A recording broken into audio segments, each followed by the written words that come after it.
I want to step back and let you all know, you probably don't appreciate it, but this trade mission has been a year in the making. I think the ambassador could not be more accurate. This region is a strategic market for us. As a matter of fact, at the Commerce Department, we put together a strategy that we call Emerging Europe that reflects the interest we have in working with the private sector, with the U.S. business community, to really take advantage of the opportunities we see developing in this part of the world. And I say that because we face common challenges. I think if you look at the pandemic, you look at climate change and carbon reduction activities, you look at the need to digitize, and when we talk about digitization, it's easy to think ICT, it's easy to think software, but really when you're talking about digitization, it's across all sectors of the economy. We heard today from the Deputy Prime Minister about the interest in the agribusiness sector. Well, I can tell you we spend a lot of time at the Department of Commerce on the digitization and the modernization of the agricultural sector, and that's another area that I think the companies, even the companies here with us today, can contribute to. It really is important to recognize that the digital transformation is critical to the development of a 21st century economy, but more importantly, and this is where American companies help, and it also, frankly, I don't think is appreciated as much as the development of a 21st century workforce.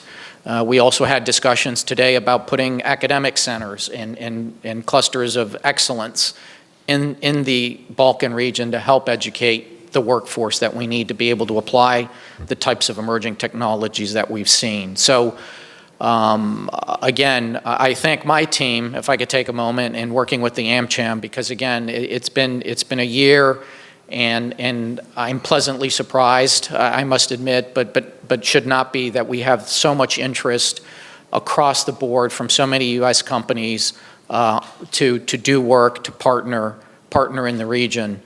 I also did want to note that as part of this discussion, I think, in U.S. contributions, and we look to the AmCham, you talked about your business climate report.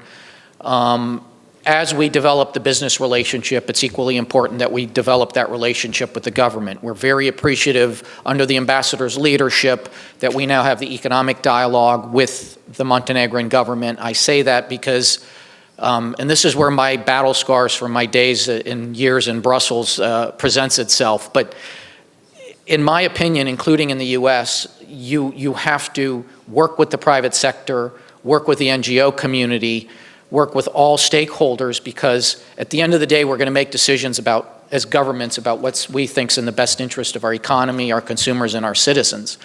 But we need to be smart about how we do that. And to be smart means we need to listen to everybody. So I've encouraged the Deputy Prime Minister, I talked to Svetlana, we need to work through the economic dialogue that the ambassador set up, but we need to have an honest discussion about the regulatory environment that needs to exist in order to attract the kind of investment that, frankly, Montenegro deserves to have. So we have the ICT sector, we have the energy sector. I think we can all appreciate the importance of developing those markets. We were also happy to hear from the Deputy Prime Minister that first and foremost in the Montenegrins' mind is keeping Montenegro beautiful. And as somebody who would like to be able to come back and actually see the beach for a change instead of go from room to room to room, I'm glad to hear that. But I also reminded the Deputy Prime Minister that U.S. companies are at the forefront of thoughtful application of these technologies in an environmentally friendly way. And not all countries, not all companies, especially those that take shortcuts, really try to balance the economic benefits along with the need to have sustainable, environmentally friendly technologies applied. So we look forward to that partnership as well. And we will turn to the AmCham, we will turn to the ambassador and the economic dialogue, but please do not hesitate to reach out to us. Oftentimes we get locked into business-to-business discussions, and those are important. That's why you're here. That is the primacy of what we're doing. But we need to recognize, you need to complement those discussions to make sure that the regulatory environment, the transparency, the openness that you all need to be effective. Because again, this is just the beginning. The region is a region. It is a network, and we want to make sure that the network grows, and that will require private sector and government to work closely together. So I'll hold off there.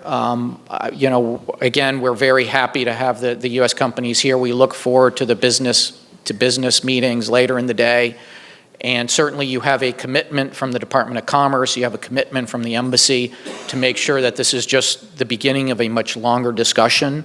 And certainly we want to include you because again, and I will finish here, we in the U.S., people think, you know, we are trying to keep up with the pace of business too in the United States. Don't be under any illusions. We too, we just passed the Chips and Science Act. We just passed the Inflation Reduction Act, the Biotech Act. You know, these are the discussions that we're having with the private sector and that we want to share and have with the Montenegrin government. Why? As well as the European Union. It is very evident that when it comes to the development and deployment of emerging technologies, you need to do it with like-minded democratic countries that share our values. They believe in our free market principles. Montenegro is in that category, and I'm very happy to be able to be here and work with the government that's been very open to us. I have to say, throughout this trip, we met with the Deputy Prime Minister. We have a number of meetings with ministers tomorrow. And again, thank you all. And as my grandmother, God bless her, she passed, but she comes to mind now because she grew up in Italy. She was in the States for 40 years, learned no English, but the English she did learn that applies right now is shut up and eat. So I will, the other English she knew, by the way, the only other English words she knew other than that was God bless America. So thank you all, and please enjoy your lunch.